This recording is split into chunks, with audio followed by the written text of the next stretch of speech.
جی بسم اللہ الرحمن الرحیم۔ سورہ بقرہ کا ہم مطالعہ کر رہے تھے۔ دوسرا پارہ جو ہے اس میں آج ہم نے آیت نمبر 144 سے آغاز کرنا ہے۔ اعوذ باللہ من الشیطان الرجیم، بسم اللہ الرحمن الرحیم۔ وَإِنَّ الَّذِينَ أُوتُوا الْكِتَابَ وَإِنَّ اور بے شک یقیناً الَّذِينَ وہ لوگ جو اوتو دیے گئے، الکتاب کتاب وہ لوگ جنہیں کتاب دی گئی۔ یہ قرآن کی ایک اصطلاح ہے۔ کتاب کنہیں دی گئی؟ یعنی یہود و نصارہ، جنہیں ہم اہل کتاب بھی کہہ دیتے ہیں، کتاب والے۔ وَإِنَّ الَّذِينَ اور بے شک وہ لوگ جو دیے گئے الکتاب کتاب، لَيَعْلَمُونَ یقیناً وہ جانتے ہیں، علم رکھتے ہیں، أَنَّهُ الْحَقُّ بے شک وہ حق ہے۔ لَيَعْلَمُونَ لام یہ تاکید کے لیے آ جاتا ہے یقیناً کے معنی میں۔ یعلمون علم، علم کے مادے سے، روٹ ورڈ سے، لازماً وہ جانتے ہیں، ان کہ وہ کہ وہ الحق، حق اردو میں استعمال ہوتا ہے کہ وہ حق ہے، من سے ربہم ان کے رب کی طرف سے وہ حق ہے۔ جن لوگوں کو کتاب دی گئی یقیناً وہ یہ جانتے ہیں کہ وہ ان کے رب کی طرف سے حق ہے۔ کیا چیز ان کے رب کی طرف سے حق ہے؟ جو بات پیچھے بیان ہو رہی ہے، یعنی قبلے کا تبدیل ہو جانا۔ یہ بات اہل کتاب کو پتہ ہے کہ یہ حق بات ہے۔ وَمَا اللَّهُ و اور ما نہیں ہے، اللہ اللہ اور اللہ نہیں ہے، بغافل بے خبر، اور اللہ بے خبر نہیں ہے، عما اس سے جو یعملون وہ عمل کر رہے ہیں، جو وہ عمل کر رہے ہیں اللہ تعالیٰ اس سے بے خبر نہیں ہے۔ وَلَئِن اور البتہ اگر اتیت الذین اوتوا الکتاب آپ لے آئیں، اتیتا آپ لے آئیں، الذین ان لوگوں کے پاس، اوتو جو دیے گیا، الکتاب کتاب، اور البتہ اگر آپ لے آئیں ان لوگوں کے پاس جن کو کتاب دی گئی، کیا لے آئیں؟ بکل آیہ ہر قسم کی آیت، نشانی، ٹھیک ہے، کل ہر طرح کی، آیہ نشانی۔ اگر آپ اہل کتاب کے پاس ہر طرح کی نشانی لے آئیں، یعنی ہر قسم کا معجزہ ان کو دکھا دیں، ما تبعوا نہیں وہ پیروی کریں گے، قبلتک آپ کے قبلے کی، پھر بھی وہ آپ کے قبلے کی پیروی نہیں کریں گے۔ آپ انہیں ہر طرح کی دلیل دے دیں، کہنے کا مقصد یہ انہوں نے نہیں مانا۔ تو ما نفی کے لیے، نہیں تبعوا وہ پیروی کریں گے، قبلتک آپ کے قبلے کی۔ وما انت اور نہ آپ، بتابعین پیروی کرنے والے ہیں، ٹھیک ہے، قبلتہم ان کے قبلے کی، اور نہ آپ ان کے قبلے کی پیروی کرنے والے ہیں۔ وما بعضہم اور نہ ان میں سے بعض، بتابعین پیروی کرنے والا ہے، قبلۃ بعض کے قبلے کی، یعنی یہود و نصارہ کا بھی قبلہ ایک جیسا نہیں تھا، تو اس لیے وہ بھی ایک دوسرے کے قبلے کی پیروی کرنے والے نہیں ہیں۔ وَلَئِنِ اتَّبَعْتَ اور البتہ اگر اتبعت آپ نے پیروی کی، اتباع سے، اہواءہم اہوا ہوائے نفس، خواہشات کو کہتے ہیں، اور اگر آپ نے پیروی کی اہواءہم ان کی خواہشات کی، یعنی یہود و نصارہ کی، من بعد اس کے بعد، جاءک آ گیا آپ کے پاس، من العلم علم، یعنی اس کے بعد کہ آپ کے پاس علم آ گیا، یعنی قرآن کا علم، اگر آپ نے پھر بھی ان کی خواہشات کی پیروی کی، ٹھیک، انکا بے شک آپ، اذن تب تو، لمن الظالمین ظالموں میں سے ہو جاؤ گے۔ یعنی اے مسلمانوں اگر تم نے ایسا کیا، یعنی اللہ کی طرف سے حکم آ گیا نا کہ یہی خانہ کعبہ، یہی بیت اللہ ہے، اب اگر تم نے اس اللہ کے حکم یعنی علم کے آ جانے کے باوجود یہود و نصارہ کی خواہشات کی پیروی کی، یعنی ان کے قبلے کی پیروی کی، تو پھر تم ظالموں میں سے ہو جاؤ گے۔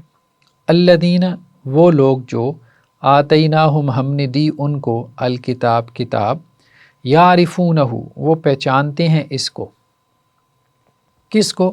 یعنی اللہ کے رسول کو، کتاب کو بھی، اور قبلہ بھی، تینوں چیزیں مراد ہو سکتی ہیں۔ یعرفونہ وہ پہچانتے ہیں اس کو، کما یعرفون جیسا کہ وہ پہچانتے ہیں ابناہم اپنے بیٹوں کو۔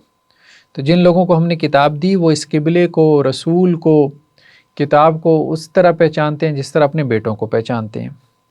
وَإِنَّ فَرِيقًا اور بے شک ایک گروہ منہم ان میں، یعنی ان میں ایک گروہ ایسا ہے، لَيَكْتُمُونَ البتہ وہ چھپاتے ہیں الحق حق کو، ٹھیک ہے، کتمان حق اسی سے اصطلاح بنی ہے، البتہ وہ چھپاتے ہیں الحق حق کو، وہم یعلمون اور وہ جانتے ہیں، یعنی جانتے بوجھتے ایسا کرتے ہیں۔ الحق کو یہی حق ہے، من ربک آپ کے رب کی طرف سے، فلا تکونن پس نہ آپ ہو جائیں، من الممترین شک کرنے والوں میں سے، امترا شخص، تو یہی جو بات اللہ تعالیٰ آپ سے کر رہے ہیں یہی حق ہے آپ کے رب کی طرف سے، پس آپ نہ ہو جائیں شک کرنے والوں میں سے۔ جی، وَلِكُلٍّ وِجْہَةٌ اور ہر ایک کے لیے ایک جہت ہے، وجہ جہت کا لفظ بھی اسی سے ہی بنا ہے، اور ہر ایک کے لیے ایک جہت ہے، ایک ڈائریکشن ہے، ہوا وہ مولیہا رخ کرنے والا ہے اس کی طرف۔ ہر مذہب والے جو ہے نا ان کی اپنی ایک ڈائریکشن ہے، اپنی ہی ایک سمت ہے جس میں وہ جو ہے وہ رخ کرتے ہیں عبادت کے وقت ہیں، تو ہر ایک کے لیے ایک جہت ہے، وہ اس کی طرف رخ کرنے والا ہے۔ فاستبقوا پس تم سبقت لے جاؤ، آگے بڑھ جاؤ، الخیرات نیکی کے کاموں میں، یعنی جہت کے اوپر ڈائریکشن پہ نہ جھگڑا کرو کہ وہ اس طرف رخ کرتے ہیں ہم ادھر رخ کرتے ہیں، وہ ادھر کیوں نہیں رخ کرتے ہم ادھر کیوں نہیں رخ کرتے، اصل چیز یہ ہے کہ نیکی کرو، نیکی میں آگے بڑھ جاؤ۔ اینما تکونو جہاں بھی، اینما جہاں بھی، تکونو تم سب ہوگے، یاتی بکم اللہ یاتی لے آئے گا، بکم تم کو، اللہ اللہ جمیعاً اکٹھے، تم سب کو اللہ تعالیٰ اکٹھے لے آئے گا، تم جہاں بھی ہوگے تم سب کو اللہ تعالیٰ اکٹھے لے آئے گا۔ ان اللہ بے شک اللہ علی کل شیء ہر چیز پر قدیر قادر ہے، اللہ تعالیٰ جو ہے وہ ہر چیز کے اوپر قدرت رکھتا ہے۔ تو یہ مختصر ترجمہ، اب اس کے بعد اب ہم آتے ہیں اس کی طرف۔ تو پہلی آیت ہمارے پاس کیا ہے، وَلَئِنْ أَتَيْتَ الَّذِينَ اور البتہ اگر آپ لے آئیں، الَّذِينَ أُوتُوا الْكِتَاب ان لوگوں کے پاس جو دیے گئے کتاب، بِكُلِّ آیہ ہر قسم کی نشانی، ما تبیو نہ وہ پیروی کریں گے، قبلتک آپ کے قبلے کی، ٹھیک ہے، وما انت بتابعین اور نہ آپ پیروی کرنے والے ہیں، قبلتہم ان کے قبلے کی، وہ آپ کے قبلے کی پیروی نہیں کریں گے، یعنی یہود النصارہ بیت اللہ کو قبلہ نہیں بنائیں گے، اور آپ اب ان کے قبلے کی پیروی کرنے والے نہیں ہیں، یعنی آپ بیت المقدس کو اب قبلہ نہیں بنائیں گے۔ وما بعضهم اور نہیں ہے ان میں سے بعض، بتابعین پیروی کرنے والا، قبلۃ بعض کی قبلے کی، یعنی یہود النصارہ کے بھی قبلہ مختلف ہے، وہ بھی ایک دوسرے کے قبلے کی پیروی نہیں کریں گے۔ وَلَئِنِ اتَّبَعْتَ أَهْوَاءَهُمْ اور اگر آپ نے پیروی کی ان کی خواہشات کی، یعنی وہ اپنی خواہشات کے پیچھے چل رہے ہیں، انہوں نے اپنی خواہشات کو دین بنا لیا، مِن بَعْدِ مَا جَاءَكَ مِنَ الْعِلْمِ اس کے بعد کہ آگے آپ کے پاس علم، العلم، علم سے مراد قرآن، اِنَّكَ بے شک آپ، اذن تب تو، لَمِنَ الظَّالِمِينَ ظالمین میں سے ہو جاؤ گے۔ تو بیان القرآن یہ ڈاکٹر اسرار صاحب کی ہے، اس میں سے ہمارے پاس یہ نوٹس ہیں کہ حد یہ ہے کہ یہ خود آپس میں ایک دوسرے کے قبلے کی پیروی نہیں کرتے، یعنی یہود و نصارہ، اگرچہ یہود و نصارہ سب کا قبلہ یروشلم ہے، یعنی بیت المقدس، اس کا پرانا نام یروشلم ہے، لیکن عین یروشلم میں جا کر یہودی ہیکل سلیمانی کا مغربی گوشہ اختیار کرتے تھے اور مغرب کی طرف رخ کرتے تھے، جبکہ نصارہ مشرق کی طرف رخ کرتے تھے، اس لیے کہ حضرت مریم سلام علیہا نے جس مکان میں اعتکاف کیا تھا اور جہاں فرشتہ ان کے پاس آیا تھا وہ ہیکل کے مشرقی گوشے میں تھا، جس کے لیے قرآن حکیم میں مکاناً شرقیہ کا لفظ آیا ہے۔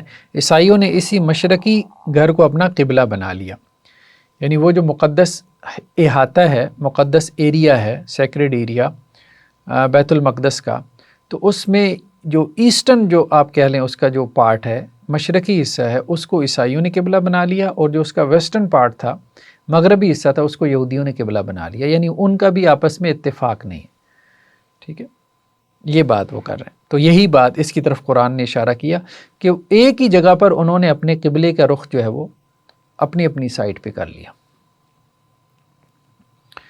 دوسرا جو ہے یہ آیت بطور التفات کے حضرت صلی اللہ علیہ وسلم کو تسلی دے رہی ہے۔ یہ ہمارے پاس تدبر قرآن مولانا اصلاحی صاحب کی کوٹیشن ہے کہ قبلہ کے معاملے میں اہل کتاب کا یہ رویہ کسی شک و شبہ کی بنا پر نہیں، بلکہ جیسا کہ اوپر واضح ہوا ہے دیدہ و دانستہ محض ضد و عناد اور حسد کی بنا پر ہے۔ یعنی وہ بیت اللہ کو قبلہ کیوں نہیں مان رہے یہود النصارہ، اور کیوں مسلمانوں پہ اعتراض کر رہے ہیں کہ جی آپ نے ہمارا قبلہ چھوڑ کے خانہ کعبہ کی طرف رخ کر لیا، اور باقی سارے انبیاء کا قبلہ تو بیت المقدس تھا، تو آخری نبی کا قبلہ بیت المقدس کیوں نہیں ہے؟ تو ان کو کہا جا رہا ہے کہ وہ جو یہود النصارہ ہیں نا، وہ جانتے ہیں یہ کہ آخری نبی کا قبلہ یہی ہوگا، اور پچھلے انبیاء کا قبلہ بھی یہی تھا، بیت اللہ ہی تھا، ابراہیم کی ساری اولاد کا قبلہ یہی ہے، بس وہ ضد اور عناد اور حسد کی وجہ سے انکار کر رہے ہیں۔ اس وجہ سے اگر تم ان کو دنیا جہاں کے تمام موضوع بھی دکھا دو، جب بھی یہ تمہارے قبلے کی پیروی کرنے والے نہیں ہیں، وہ آگے آ رہا ہے نا کہ ہر قسم کی نشانی دکھا دو، ٹھیک ہے، ان کو مطمئن کرنے والی کوئی چیز ہو سکتی ہے تو دلائل و معجزات نہیں، بلکہ یہ کہ تم خود ان کے قبلہ کی پیروی کرنے والے بن جاؤ۔ ان کو معجزات دکھا دو گے نہیں مانیں گے، ہاں اگر تم خود ان کے قبلہ کی پیروی کرو تو پھر اس پہ ان کو اطمینان ہوگا، اور کسی چیز سے ان کو اطمینان نہیں ہونے والا، ٹھیک ہے نا۔ تو یہ وہی بات آ رہی ہے نا، وَلَئِنْ أَتَيْتَ الَّذِينَ أُوتُوا الْكِتَابَ بِكُلِّ آیَةٍ، اگر آپ انہیں ہر قسم کی نشانی معجزہ دکھا دو، دلیل دے دو، پھر بھی نہیں مانیں گے۔ لیکن حق کے اچھی طرح واضح ہو چکنے کے بعد تمہارے لیے اس کا کوئی امکان باقی نہیں رہا کہ تم ان کے قبلہ کی پیروی کر سکو۔ تمہارے لیے تو حق واضح ہو گیا نا، قرآن میں آ گیا کہ یہی قبلہ ہے، اب تمہارے لیے کوئی گنجائش نہیں کہ ان کی پیروی کرو۔ پھر یہ بات بھی واضح فرما دی کہ یہ ضد کا رویہ کچھ تمہاری ہی ساتھ مخصوص نہیں، بلکہ یہ یہود و نصارہ خود ایک دوسرے کے قبلے کی بھی پیروی نہیں کر سکتے۔ تو اب یہ مشرق اور مغرب کے جس جھگڑے میں پڑ گئے ہیں، یہ جھگڑا ختم ہونے والا نہیں، اور جب ایک ہی قبلہ کی پیروی کے مدعی آپس میں متحد نہیں ہو سکتے تو تمہارے قبلے کی پیروی بھلا یہ کس طرح کر سکتے ہیں؟ جب ان دونوں کا قبلہ ایک ہے، دونوں نے جو ہے وہ مختلف سمت میں اپنی وہ آپ کہہ لیں کہ جی قبلے بنا لی ہیں، تو اے مسلمانوں تمہارا قبلہ کیسے مانیں گے؟ آخر میں فرمایا کہ علم وحی کے آ جانے کے بعد اگر تم ان کی خواہشوں کی پیروی کرو گے تو تم بھی ظالم بن جاؤ گے۔ یہ ایک نوع کی تہدید یعنی ڈراوا دھمکی ہے، جس کا ظاہراً خطاب تو حضرت صلی اللہ علیہ وسلم سے ہے، لیکن اس کا رخ در حقیقت یہود و نصارہ کی طرف ہے۔ یہاں العلم سے مراد علم حقیقی جو وحی کے ذریعے سے حاصل ہوتا ہے، اور احوا سے مراد اہل بدعت کی، اہل کتاب کی بدعتیں ہیں، ٹھیک۔ نیکسٹ ہمارے پاس یہ سراج البیان ہے مولانا حنیف ندوی صاحب کی۔ ان آیات میں فرمایا کہ یہودی باوجود جاننے کے اعتراض کریں گے، وہ کسی بات پر مطمئن نہیں ہوں گے، ان کی ذہنیت مسخ ہو چکی ہے، اس لیے آپ علیہ السلام کی جماعت بلا کسی خدشہ کے حق کے تابع رہے اور ان کے شبہات اور اعتراضات کی جانب بالکل توجہ نہ کرے۔ یہ جو اوپر کہا گیا نا، اگر آپ نے ان کی خواہشات کی پیروی کی علم کے آ جانے کے بعد تو ان کے جو شبہات ہیں نا ان کی طرف توجہ نہ کریں کہ پچھلے نبیوں کا وہ قبلہ تھا تو اب یہ آخری نبی کا کیوں بدل گیا، یا اس قبلے کی طرف جو 16-17 ماہ تم نے نمازیں پڑھیں وہ کہاں چلی گئیں۔ تو یہ ان کے شبہات میں پڑ گیا، اگر تم دوبارہ بیت المقدس کی طرف رخ کر بیٹھے تو تم علم کا انکار کر بیٹھو گے، قرآن کا وحی کا انکار کر بیٹھو گے، اور پھر وہ تمہارا بڑا نقصان ہو جائے گا۔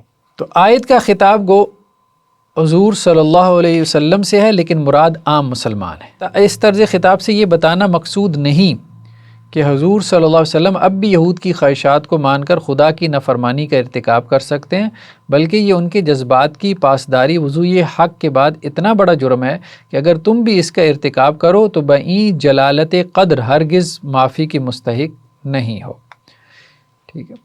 یعنی بحث امکان ظلم سے نہیں بلکہ جرم کی اہمیت سے ہے کہ کس قدر زیادہ ہے، یعنی مطلب یہ نہیں ہے کہ جی نبی سے ایسا ہو سکتا ہے، یہ جو بات آئی نا وَلَئِنِ اتَّبَعْتَ أَهْوَاءَهُمْ، اگر آپ نے ان کی خواہشات کی پیروی کی، اللہ تعالیٰ یہ نہیں کہہ رہے کہ نبی ایسا کر سکتے ہیں، بلکہ یہ کہہ رہے ہیں کہ اگر نبی بھی کرتے تو ان کی طرف بھی ظلم کی نسبت ہوتی، تو عام آدمی اگر ان کی خواہشات کی پیروی کرے گا تو وہ تو بالکل ظالم ہوگا۔ یہ بات کہی جا رہی ہے کہ یعنی یہ جرم بہت بڑا ہے، ان کی خواہشات کے پیچھے چلنا، یہود و نصارہ کی خواہشات کے پیچھے چلنا۔ یہ پیر کرم شاہ صاحب کی تفسیر ہے ضیاء القرآن۔ اس آیت میں بظاہر خطاب حضور کریم صلی اللہ علیہ وسلم کو ہے، لیکن مراد امت ہے۔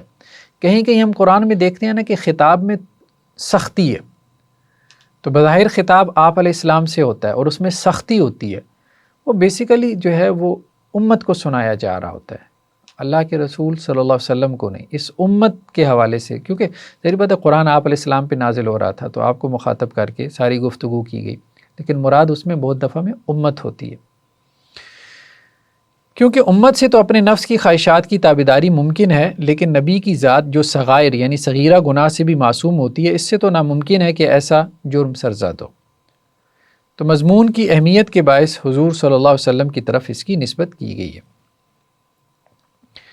نیکسٹ آیت کیا ہے کہ الذین آتیناہم الکتاب، جن کو ہم نے کتاب دی، یعرفونہ، تو وہ اس کو پہچانتے ہیں، کما یعرفون ابناءہم، جیسا کہ وہ پہچانتے ہیں اپنے بیٹوں کو، ابنا بیٹے، آبا باپ دادا، ابنا بیٹے۔ وَإِنَّ فَرِيقًا مِّنْهُمْ، اور ان میں سے ایک گروہ، لَيَكْتُمُونَ الْحَقَّ، لازماً حق کو چھپاتے ہیں، وَهُمْ يَعْلَمُونَ، اور وہ جانتے بوجھتے ایسا کرتے ہیں۔ تو یعرفونہ، وہ اس کو پہچانتے ہیں، اس میں ضمیر ہو کا مرجع قبلہ بھی ہے، قرآن بھی ہے، اور محمد رسول اللہ صلی اللہ علیہ وسلم بھی ہیں، ٹھیک ہے، یعنی تینوں اس کے جو ہے وہ مرجع ہیں، قرآن بھی ہے، قبلہ بھی ہے۔ وہ کس کو پہچانتے ہیں؟ جن کو ہم نے کتاب دی وہ پہچانتے ہیں، اس کو، کس کو؟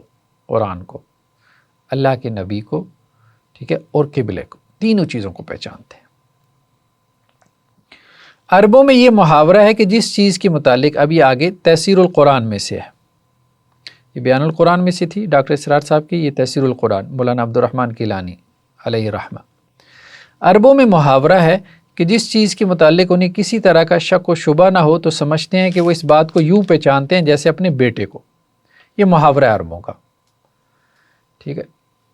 علماء یہود و نصارہ اس بات کو اچھی طرح جانتے تھے کہ حضرت ابراہیم جن کی امت اور ملت ہونے کا یہ دم بھرتے ہیں نے خانہ کعبہ تعمیر کیا۔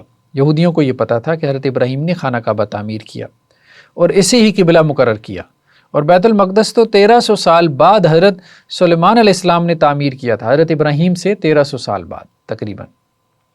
پھر بیت المقدس کو قبلہ قرار دینے کا ذکر نہ کہیں تورات میں موجود ہے نہ انجیل میں، تو حضرت ابراہیم نے قبلہ بنایا اور یہی قبلہ رہا حضرت اسحاق کی اولاد میں بھی اور حضرت اسماعیل علیہ السلام کی اولاد میں بھی۔ تو یہ تو یہود نے اپنے طور پہ بیت المقدس کو قبلہ بنا لیا تھا۔ اس تاریخی واقعہ میں ان کے لیے کسی قسم کے شک و شبہ کی گنجائش نہ تھی، یعنی یہود و نصارہ کے لیے، اور وہ یہ بات بھی خوب جانتے تھے کہ قبلہ اول اور حقیقی قبلہ خانہ کعبہ ہی ہے، لیکن وہ یہ بات عوام کے سامنے ظاہر نہیں کرتے تھے۔ تو یہ بات آ گئی کہ یعرفونہ سے مراد تینوں چیزیں۔ تو بہت دفعہ میں حق دیکھیں نا، اب یہاں تو یہود کی بات ہو رہی ہے نا، بہت دفعہ میں ہمارے ہاں بھی یہ ہوتا ہے کہ مختلف مسالک کے ساتھ آپ کا تعلق ہوتا ہے، علماء کا بھی، عامت الناس کا بھی۔ بعض اوقات کسی دوسرے مسلک کا جو عالم ہوتا ہے یا کسی دوسری جماعت کا عالم کوئی بات کرتا ہے تو آپ کو بات سمجھ میں آتی ہے، آپ کے دل کو بھی لگتی ہے، لیکن آپ اس لیے کہ وہ صرف دوسرے مسلک کا ہے آپ اس کو بات کو ایکسیپٹ نہیں کرتے۔ تو یہ وہی بات ہے کہ یہ یہود والی روش ہے، یعنی مخاطب تو یہود ہیں لیکن ہم نے ان آیات سے اپنے لیے رہنمائی لینی ہے نا، اپنے لیے رہنمائی لینی ہے کہ ہمارے لیے اس میں کیا رہنمائی ہے۔ ہمارے لیے رہنمائی یہی ہے کہ جو بندہ بھی حق بات کر رہا ہے، کوئی بھی عالم جس کے پاس علم ہے، جس کے پاس تقوی ہے، اخلاص ہے، للہیت ہے، ٹھیک ہے، اب وہ کوئی بھی بات کر رہا ہے، اچھی بات کر رہا ہے، اور ہمارا دل جو ہے یہ گواہی دے رہا ہے کہ یہ ٹھیک بات کر رہا ہے، صحیح بات کر رہا ہے، تو ہمیں اس کو اپریشیٹ بھی کرنا چاہیے اور اس کی بات کو آگے پروپوگیٹ بھی کرنا چاہیے۔ حضرت صفان کہتے ہیں کہ ایک یہودی نے اپنے ساتھی سے کہا کہ مجھے اس نبی کے پاس لے چلو۔ اس نے کہا کہ اسے نبی نہ کہے، اس لیے کہ اگر اس نے سن لیا تو اس کی 4 آنکھیں ہو جائیں گی، یعنی بہت خوش ہوگا، ٹھیک ہے۔ تو ایک یہودی نے دوسرے یہودی سے یہ بات کہی، ٹھیک ہے۔ ان دونوں نے رسول اللہ صلی اللہ علیہ وسلم کے پاس آ کر 9 آیات بینات کے متعلق سوال کیے۔ وہ دونوں یہودی آپ کے پاس آ گئے، پھر آپ سے سوال کیے 9 نشانیوں کے بارے میں۔ 9 نشانیوں کا تذکرہ آتا ہے نا قرآن میں، جو دی گئی تھی بنی اسرائیل کو۔ تو انہوں نے آ کے کہا کہ جو وہ 9 نشانیاں کون سی تھیں جو بنی اسرائیل کو دی گئی، آپ بتائیں۔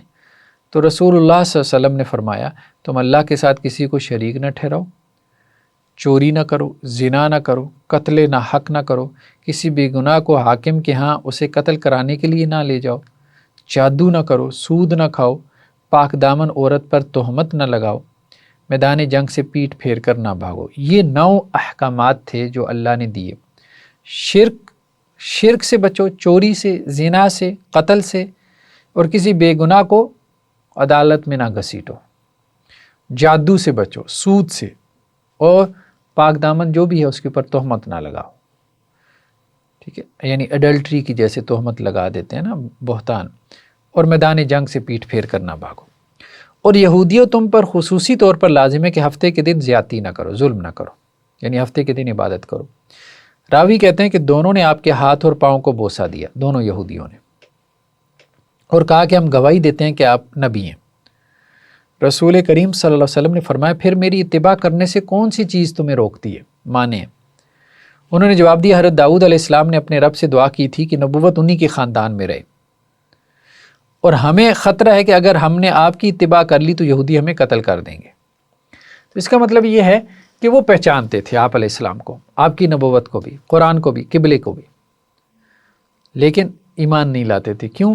ایک تو انہیں مخالفت کا ڈر ہوتا تھا۔ تو ہمارے ہاں بھی اب یہی ہوتا ہے کہ وہ مسلکی عصبیت غالب آ جاتی ہے، جماعت کی عصبیت غالب آ جاتی ہے، جی ہمارے مسلک والے، جماعت والے، یا ہمارے گھر والے، یا ہمارے دوست، یا ہمارے پڑوسی، وہ کیا کہیں گے، ٹھیک ہے۔ ایک دوسری روایت بھی یہ لے کر آئے، حضرت صفیہ رضی اللہ عنہ بیان کرتی ہیں، یہ بھی یہودی پس منظر سے تھیں، پھر ایمان لے آئیں، آپ علیہ السلام کے ازواج میں سے ہیں، کہ میرے والد حیی بن اخطب اور چچا ابو یاسر صبح کے وقت رسول محترم صلی اللہ علیہ وسلم کی خدمت میں پہنچ کر اسلام کے بارے میں مذاکرات کرتے ہیں، اور انہیں یقین ہو گیا کہ حقیقتاً آپ نبی آخر الزمان ہیں، ٹھیک ہے، آخری زمانے کے نبی ہیں۔ جب آپ سے گفتگو کرنے کے بعد مغرب کے وقت واپس آئے تو نہایت تھکے ماندے دکھائی دے رہے تھے، یعنی ان کے والد اور چچا ابو یاسر میرے والد سے پوچھتے ہیں ہوا کیا یہ وہی نبی ہے جس کا تذکرہ تورات اور انجیل میں پایا جاتا ہے؟ والد کہتے ہیں کیوں نہیں، یہ وہی رسول ہے۔ پھر چچا کیا پوچھتے ہیں کہ کیا واقعی تو اسے پہچانتا ہے؟ تو انہوں نے کہا ہاں میں اس کو اچھی طرح سے پہچانتا ہوں۔ چچا ابو یاسر نے کہا پھر آپ کا کیا ارادہ ہے؟ تو میرے والد نے جواب دیا کہ اللہ کی قسم جب تک زندہ ہوں مخالفت کرتا رہوں گا۔ تو یہ معاملہ تھا۔ اب یہ ان کے والد سردار تھے حضرت صفیہ رضی اللہ عنہ کے، یہود کے سردار تھے، تو وہ پہچان چکا تھا، لیکن اپنے بھائی کو اس نے یہی کہا کہ بھائی ہم جانتے ہیں کہ یہ اللہ کے رسول ہیں، دونوں گئے تھے، بات چیت کی ہے، میں تو پہچان گیا ہوں، لیکن مانوں گا نہیں، صحیح بات تو یہی ہے، دشمنی کریں گے۔ اور وجہ کیا تھی کہ آپ یہود میں سے نہیں۔ تو آج بھی ہمارے یہاں یہی ہوتا ہے کہ آپ کے اپنے مسلک جماعت کا کوئی بندہ ہونا تو آپ اس کی بات کو تو اپریشیٹ کرتے ہیں، ٹھیک ہے، اس کی تو تعریفوں کے پل باندھ دیتے ہیں، لیکن یہ ہے کہ وہی خدمات اگر کوئی کسی دوسرے مسلک یا جماعت کا کوئی عالم پیش کر رہا ہو تو آپ پھر اس کو اپریشیٹ اس طرح سے کھل کے نہیں کرتے، بلکہ اسی میں لگے رہتے ہیں کہ یار اگر اس کی تعریف کر دی تو اپنے فرقے والے کیا کہیں گے، پیچھے پڑ جائیں گے۔ یہی حالت اہل مکہ کی تھی کہ وہ اچھی طرح پہچان چکے تھے کہ محمد صلی اللہ علیہ وسلم واقعی ہی اللہ کے فرستادہ ہیں، لیکن اپنی انا اور باطل عقیدہ کو چھوڑنے کے لیے تیار نہیں تھے۔ بدر کے معرکہ کے موقع پہ ابو جہل سے کسی نے یہ سوال کیا کہ کیا محمد صلی اللہ علیہ وسلم نے زندگی میں ہم سے جھوٹ بولا ہے؟ اس نے کہا ہرگز نہیں۔ اس شخص نے پھر کہا کہ جو شخص لوگوں کے ساتھ جھوٹ نہیں بولتا وہ اللہ تعالیٰ کے بارے میں کس طرح غلط بیانی کر سکتا ہے؟ تو ایک شخص نے ابو جہل سے کہا نا محمد صلی اللہ علیہ وسلم نے کیا دنیا داری میں جھوٹ بولا؟ اس نے کہا نہیں۔ تو کہنے لگا پھر اللہ پہ جھوٹ کیسے باندھ سکتے ہیں، خصوصاً جب اس کی کن پٹیوں کے بال بھی سفید ہو چکے ہیں۔ اس پر ابو جہل نے کہا کہ دراصل ہمارے اور ان کے قبیلے کی آپس میں ہر معاملے میں مقابلہ بازی رہی ہے، اس لیے یہ کیسے ہو سکتا ہے کہ ہم اس کی سربراہی کو قبول کر لیں، ٹھیک ہے، فہم القرآن اس سے یہ حوالہ ہے۔ تو ابو جہل بھی یہی کہتا تھا ہم پہچانتے ہیں محمد صلی اللہ علیہ وسلم کو، انہوں نے کبھی جھوٹ نہیں بولا، لیکن بات یہ ہے کہ ان کا خاندان ہو رہا ہے، میرا خاندان ہو رہا ہے، ان کے خاندان میں نبی ماننے کا مطلب یہ ہے کہ ہمارا خاندان نیچا ان کا خاندان اوپر، اور یہ ہمیں برداشت نہیں ہے۔ یہ میاں محمد جمیل صاحب کی، یہ میاں محمد جمیل صاحب کی ہے فہم القرآن جو ہے نا، ہاں، تفسیر ماجدی، یہ مولانا عبد الماجد دریابادی کی۔ یعرفونہ میں ضمیر ہوا سے کیا مراد ہے؟ قدماء عموماً اور اکثر علماء اس طرف گئے ہیں کہ اس سے مراد بیت الحرام کو بحیثیت قبلۃ الانبیاء کے پہچاننا ہے، یعنی وہ پہچانتے ہیں اس کو، کس کو؟ بیت اللہ کو۔ کس اعتبار سے پہچانتے ہیں؟ کہ وہ انبیاء کا قبلہ رہا ہے، ٹھیک ہے، تمام انبیاء کا قبلہ بیت اللہ رہا ہے، اس بات کو اہل کتاب اچھے سے جانتے ہیں، یہ بات ہو رہی ہے۔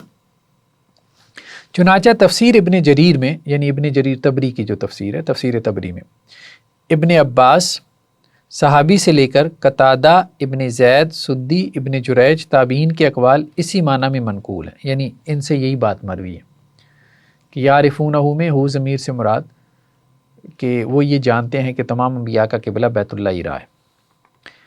لیکن وہ کہتے ہیں بعد میں متاخرین میں اور متوسطین، یعنی جو درمیان میں آئے، متاخرین جو بعد میں آئے، ان کا اتفاق ہو گیا کہ مراد ذات رسالت ہے، یعنی اب معنی یہ کرتے ہیں کہ وہ اللہ کے رسول کو پہچانتے ہیں۔ تو ٹھیک ہے، رسول کا معنی بھی ٹھیک ہے۔ پہلوں نے کیا معنی کیا کہ وہ قبلے کو پہچانتے ہیں، اور دلائل اسی کی زیادہ معید ہیں، یعنی اسی کی تائید میں ہے، اور سند اس کی بھی تابعین سے مل جاتی ہے، یعنی اس قول کی بھی سند تابعین سے مل جاتی ہے، تابعین سے یہ قول بھی ثابت ہے۔ سراج البیان، یہ مولانا حنیف ندوی کیا، یعرفونہ کی ضمیر یا تو تحویل قبلہ کی طرف راجع کہ یعنی قبلہ چینج ہو گیا، ٹھیک ہے، اس بات کو وہ پہچانتے ہیں، جیسا کہ ظاہر سباق سے واضح ہے، اور یا حضور صلی اللہ علیہ وسلم کی طرف یا اللہ کے رسول کی طرف ہو کی ضمیر، یعنی پروناؤن آپ اس کو اس طرف لے جائیں کہ وہ اللہ کے رسول کو پہچانتے ہیں، جو گو مذکور نہیں، یعنی رسول کا ذکر پیچھے موجود نہیں ہے، لیکن سننا سمجھے جا سکتا ہے، یعنی جس طرح یہ اپنے بچوں کو بغیر کسی دلیل منطقی کے پہچان لیتے ہیں اور کبھی انہیں شبہ نہیں ہوتا، اسی طرح یہ خوب جانتے ہیں کہ تحویل قبلہ درست و صحیح ہے، یعنی ان کی مذہبی کتابوں میں جب اس کا ذکر ہے تو پھر شک و شبہ کی کیا گنجائش رہ جاتی ہے۔ اگر ضمیر حضور صلی اللہ علیہ وسلم کی طرف راجع ہو تو مطلب یہ ہوتا ہے کہ آپ صلی اللہ علیہ وسلم کی نبوت اس قدر جلی اور اظہر ہے، یعنی ظاہر ہے کہ کم از کم ان لوگوں کے لیے انکار کی کوئی وجہ نہیں، ٹھیک ہے۔ تو یہ کہ ضمیر کس طرف لوٹتی ہے، اس پر جو ہے وہ ہمارے سامنے تین اقوال آ گئے، ٹھیک ہے، کہ اللہ کے رسول کی طرف، اور یہ الحق من ربک فلا تکونن من الممترین، یہ حق ہے آپ کے رب کی طرف سے، کیا؟ یعنی قبلے کی تبدیلی، اسی کی بات ہو رہی ہے نا کانٹیکس میں، قبلے کی تبدیلی آپ کے رب کی طرف سے حق ہے، بس آپ شک کرنے والوں میں سے نہ ہو جائیں۔ اے مخاطب، آیت کا یہ جزو تاکید کلام کے لیے، یعنی کلام کو ایمفیسائز کرنے کے لیے، زور دینے کے لیے ہے، تاکید کا مطلب زور دینا، یعنی یہاں جو کچھ بھی بیان ہو رہا ہے، خواہ رسول اللہ صلی اللہ علیہ وسلم کی رسالت سے متعلق ہو یا امر تحویل قبلہ سے متعلق، بہرحال و بہر صورت یہ اللہ ہی کا کلام ہے، اور ہرگز بے التفاتی یا کم التفاتی کے قابل نہیں۔ تفسیر ماجدی، ٹھیک، التفات کرنا، توجہ دینا، ٹھیک ہے، یہ اللہ کا کلام ہے نا، تو اب بے التفاتی کا مطلب یہ اس کی طرف توجہ نہ دینا، اور کم التفاتی اس کی طرف کم توجہ دینا، یہ نہیں کرنی آپ نے کہ اس کلام کی طرف توجہ ہی نہیں دینی یا اس کی طرف آپ نے توجہ کم کرنی ہے، یہ نہیں کرنا، کیونکہ یہ اللہ کا کلام ہے۔ نیکسٹ آیت کیا ہے؟ وَلِكُلٍّ وِجْهَةٌ هُوَ مُوَلِّيهَا، اور ہر ایک کے لیے ایک جہت ہے، وہ اس کی طرف رخ کرنے والا ہے۔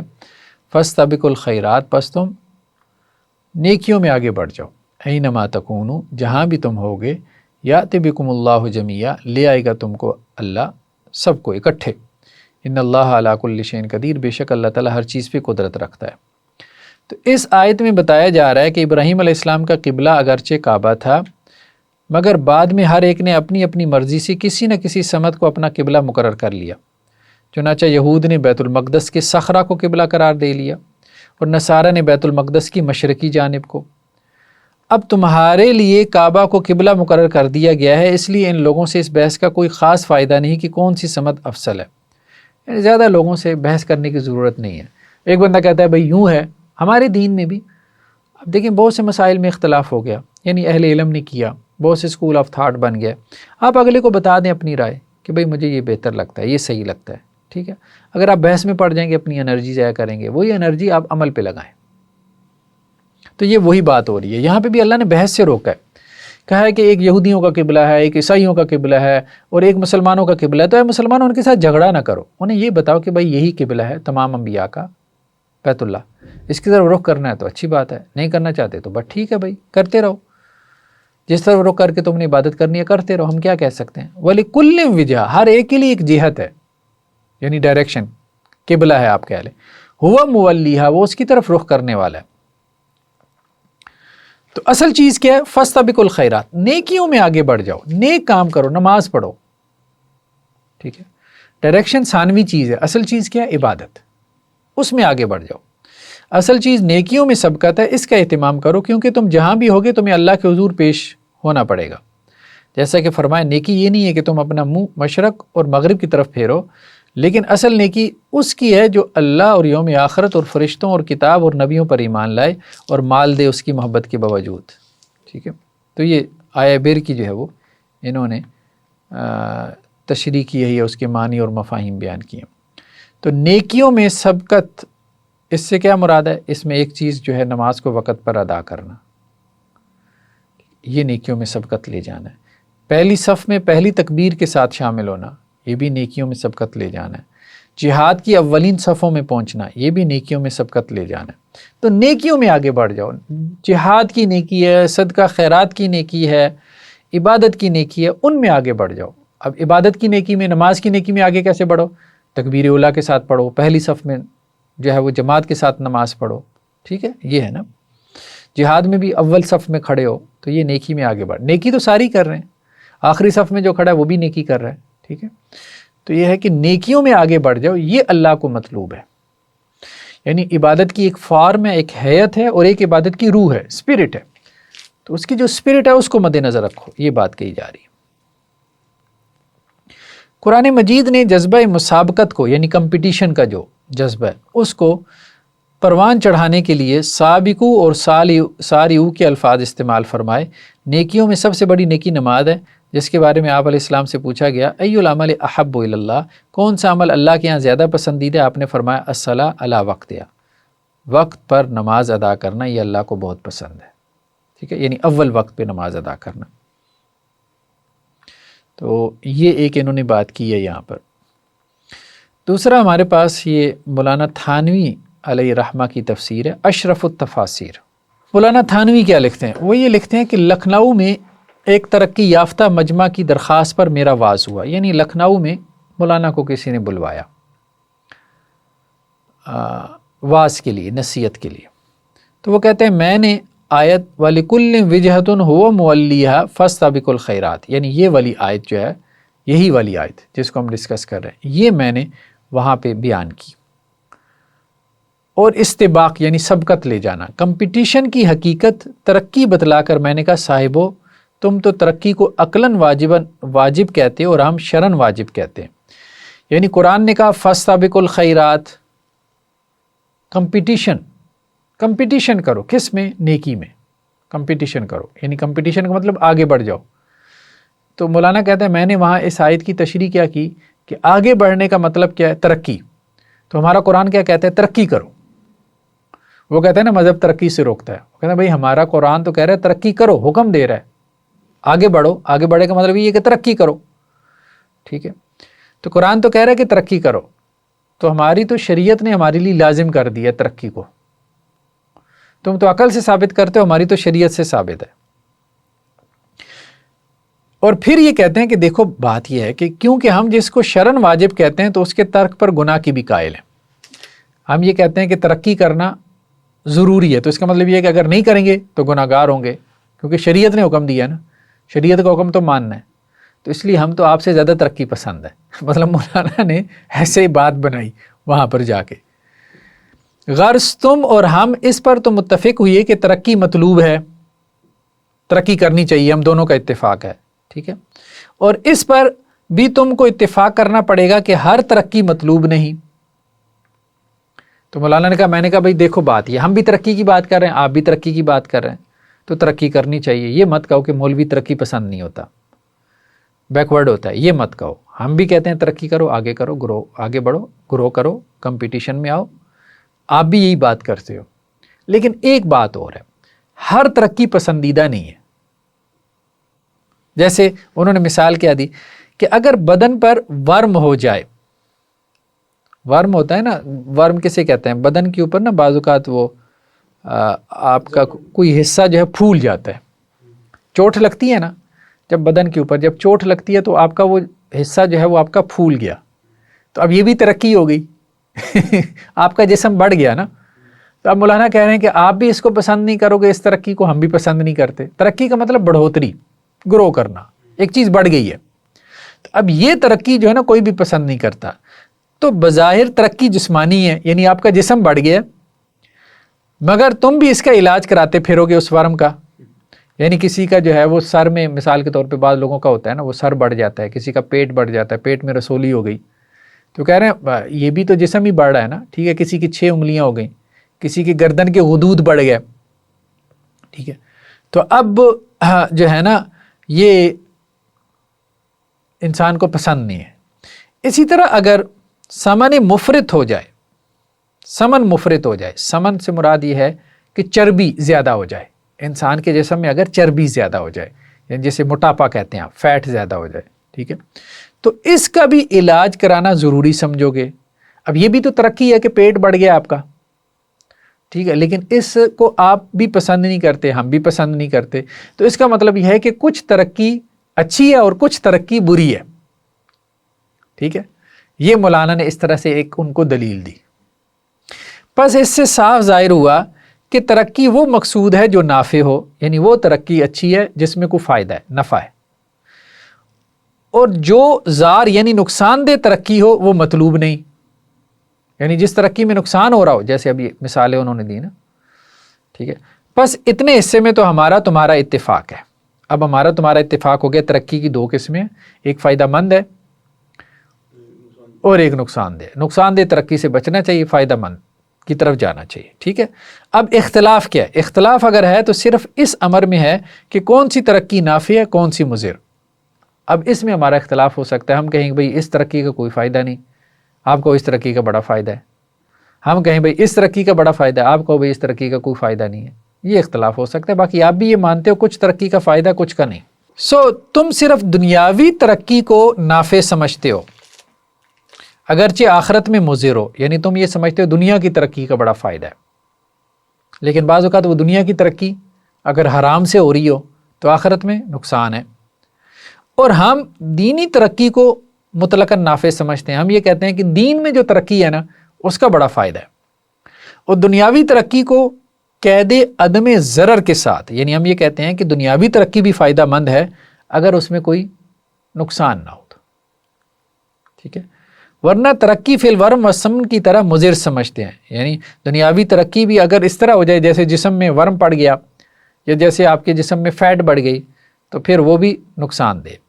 چنانچہ قرآن عزیز میں اس نافع ترقی کا حکم فاستبقوا الخیرات میں آیا. تو اللہ نے یہی کہا کہ نیکیوں میں کمپٹیشن اچھی چیز ہے. ٹھیک ہے، لیکن حرام کمانے میں کمپٹیشن، جوئے میں کمپٹیشن نہ کرو. ٹھیک ہے، مطلب اچھی چیز میں. ہم بھی اپنی اولاد کو یہی نصیحت کرتے ہیں نا، یار کسی کے ساتھ مقابلہ لگانا ہے تو اچھی چیز میں لگاؤ نا، بری چیز میں کیوں نکالا؟ وہ 4 گالیاں دیتا ہے میں 6 دوں گا. ٹھیک ہے، یہ تو ٹھیک بات نہیں ہے نا. اچھی چیز میں مقابلہ لگاؤ. تو قرآن نے یہی کہا فاستبقوا الخیرات، نیکیوں میں مقابلہ لگاؤ، کیونکہ خیر نافع کو کہتے ہیں، یعنی نفع بخش چیزوں میں نا کمپٹیشن کرو. باقی مولویوں پہ جو شبہ کیا جاتا ہے کہ مولوی تو جائز دنیاوی ترقی کا بھی واز نہیں کرتے، تو اس کا جواب یہ ہے کہ دنیاوی ترقی کا واز جب کہتے جبکہ تم لوگ اس کو نہ جانتے ہوتے. اب تم لوگ تو دنیاوی ترقی کو جانتے ہو، تو اب مولوی کیا کہے بھئی جاب کرو، ملازمت کرو، بزنس کرو، تجارت کرو. کیا مولوی اس کا واز کرے؟ یعنی جہاں پہ بھی واز کے لیے جائے گا بھئی تجارت کیا کرو، ٹھیک ہے، اپنا جو ہے وہ جاب کیا کرو، ملازمت کیا کرو. بھئی وہ تو تم پہلے ہی کر رہے ہو، اس کے لیے واز کی ضرورت نہیں. واز اس کے لیے کیا جاتا ہے، موٹیویٹ اس کام کے لیے کیا جاتا ہے جو لوگ نہیں کر رہے ہوں. تو جو لوگ پہلے ہی کر رہے ہیں اور زیادہ کر رہے ہیں، وہ کہہ رہے ہیں وہ ضرورت سے زیادہ کر رہے ہیں بلکہ، تو اس میں ہم کیا واز کریں اس کو؟ تو واز سے اس کی ضرورت کو بتلایا جاتا ہے. تم تو خود اس قدر زیادہ اس میں مشغول ہو کر حدود سے باہر نکل گئے ہو. تو اب تمہیں تو یہ واز کیا کرنا چاہیے کہ بھئی دنیاوی ترقی سے تھوڑا سا ٹائم نکال کے دین کی بھی ترقی کرو.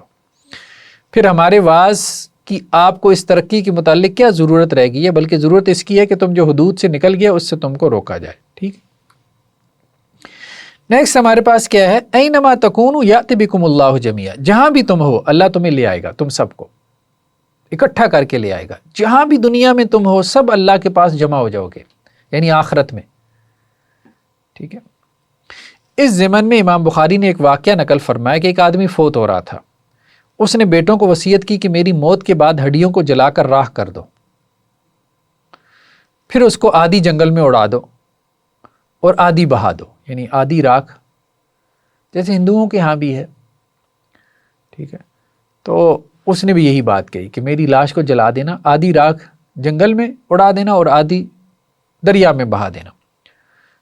تو اللہ نے فوراً اکٹھا کر کے پوچھا کہ یہ کیوں ہے. اللہ نے اسے ایسا کرنے کے بعد دوبارہ اس کو وجود دیا اور کہا کہ میرے بندے تو نے یہ کیوں کیا؟ تو اس نے کہا کہ تیرے خوف سے ایسا کیا، یعنی مجھے یہ لگا کہ جب میرا جسم ہی نہیں باقی رہے گا، راکھ بن جائے گا، تو آپ مجھے کس چیز کا عذاب دو گے؟ تو میں نے تو آپ کے ڈر کی وجہ سے کیا، کیونکہ میں آپ کے عذاب سے ڈرتا تھا. میری کوئی خیر بھی نہیں تھی، یعنی میرے پاس کوئی نیکی بھی نہیں تھی، اس لیے میرے پکڑے جانے کا خطرہ تھا، تو اس سے فرار حاصل کرنا چاہتا تھا. تو اللہ نے یہ کہہ کر بخش دیا کہ تو اپنے رب پر ایمان رکھتا تھا، یعنی تیرے اندر اتنا میرا ڈر اور خوف تھا کہ تو نے اپنی لاش کے بارے میں کہا کہ اس کو راکھ بنا کے اڑا دو تاکہ اللہ مجھے عذاب نہ دے. میرے عذاب سے تو اتنا ڈرتا تھا، اللہ نے اس کو معاف کر دیا. یعنی اللہ کو ایک بہانہ چاہیے اپنے بندے کو معاف کرنے کے لیے کہ بھئی کوئی نیکی کر صحیح، کوئی اچھا خیال ہی دل میں لیا، اچھا خیال ہی، میں تجھے اس خیال پہ ہی معاف کر دوں گا.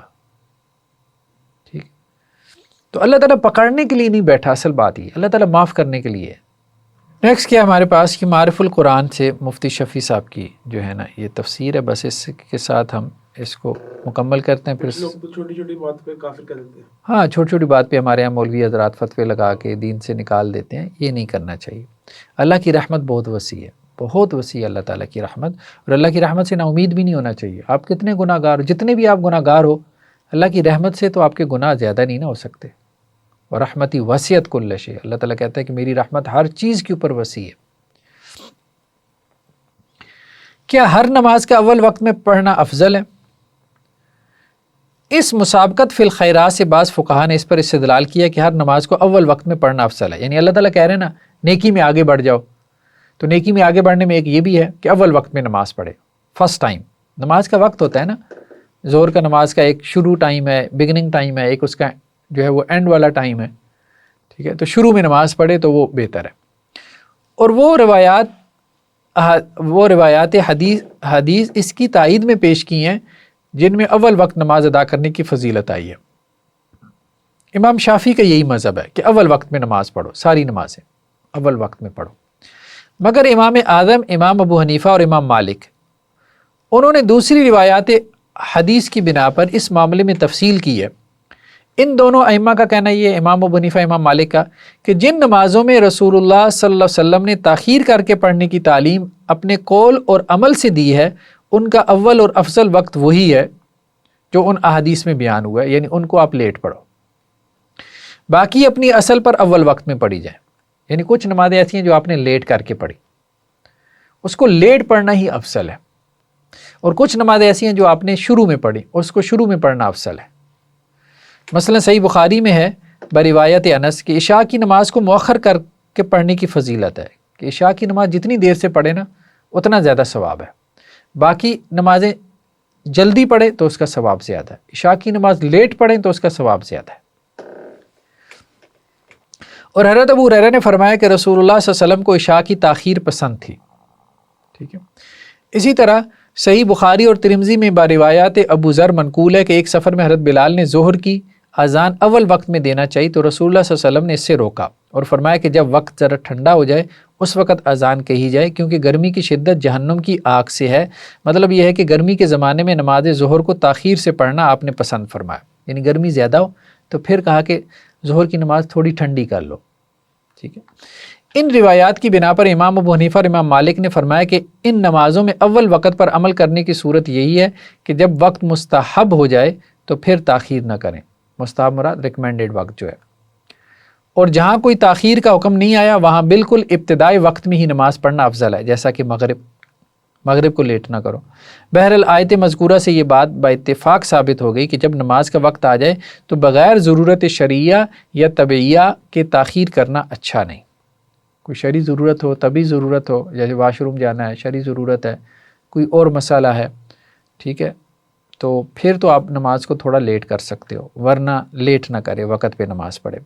ضرورت شرعیہ تو وہی ہیں جو اوپر لکھی گئی ہیں، ٹھیک ہے، کہ بعض نمازوں کی تاخیر کا حضرت صلی اللہ علیہ وسلم نے حکم دیا، تو اس وجہ سے اس کو آپ لیٹ پڑھیں، جیسا کہ عشاء کی نماز۔